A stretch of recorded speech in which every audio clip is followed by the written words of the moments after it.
It was a warm summer evening in Austin. The air buzzed with heat, and cicadas chirped in the trees outside. My name is Elena Brooks, and I had just turned 20.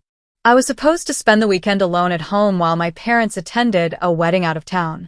But plans changed when my younger brother, Noah, showed up unexpectedly at the front door. Yes, he's 30. I was adopted at age 3, and Noah is my parents' biological son. So technically, he's my younger brother by title only. But in many ways, he always acted more like a distant uncle than a sibling. Noah. I blinked at him. You're supposed to be in California. Change of plans, he said with a faint smile, his suitcase in hand. Can I crash here tonight? Long story. Something about his tone felt off. But I nodded. Sure. Come in. We hadn't spoken in nearly a year. After he moved away to work as a software developer, our connection faded. But now, here he was unshaven, distracted, and constantly glancing at his phone. I tried to lighten the mood. Want something to eat? I made pasta. We ate in silence until I finally asked, Why are you really here, Noah? He sighed and ran a hand through his hair. There's something I need to tell you, but it's complicated. Before he could explain, we heard it, a soft knock at the back door. We both froze. Did you invite someone over? I asked. No. I checked the peephole. A man in a black hoodie stood in the backyard, partially hidden behind the fence. My heart skipped a beat. We should call the cops, I whispered. No, Noah's voice was sharp. That might make it worse. What's going on, Noah? I demanded. He looked me in the eye. I was working on something back in San Diego. I hacked into a private database. I found some things I shouldn't have. They're after me now. My blood ran cold. You brought danger to our home? I whispered angrily.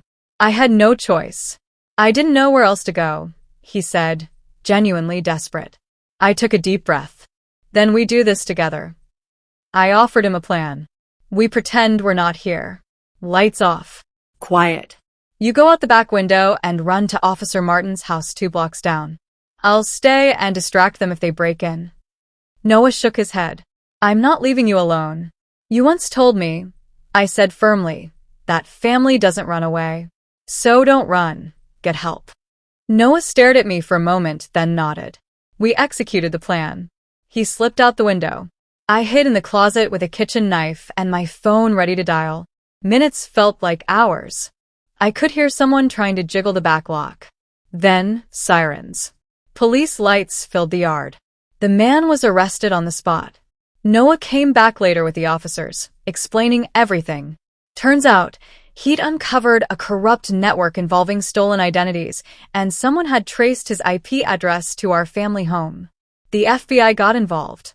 Noah's evidence helped bring down a whole cybercrime ring. After everything, he stayed in Austin.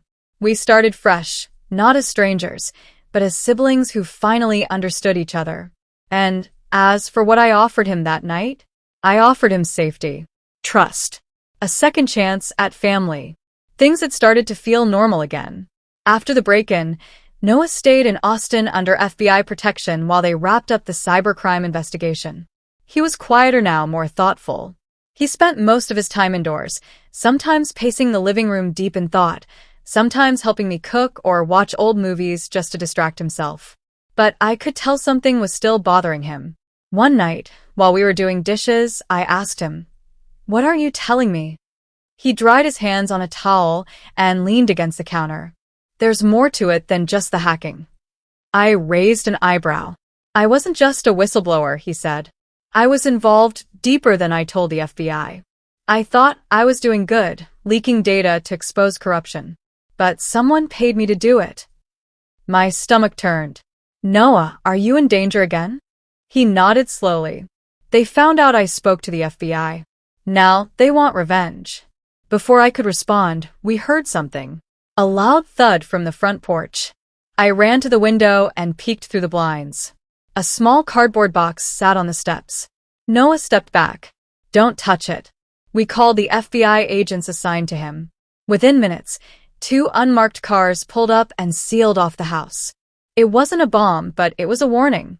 Inside the box was a photo of me and Noah, taken earlier that day from across the street. Someone had been watching us. After that, the agents moved us to a safe house just outside the city. 2 days later, Noah received a message on an encrypted app. Meet us. No FBI. Or she gets hurt. He didn't tell me at first. But that night, I heard him sneak out.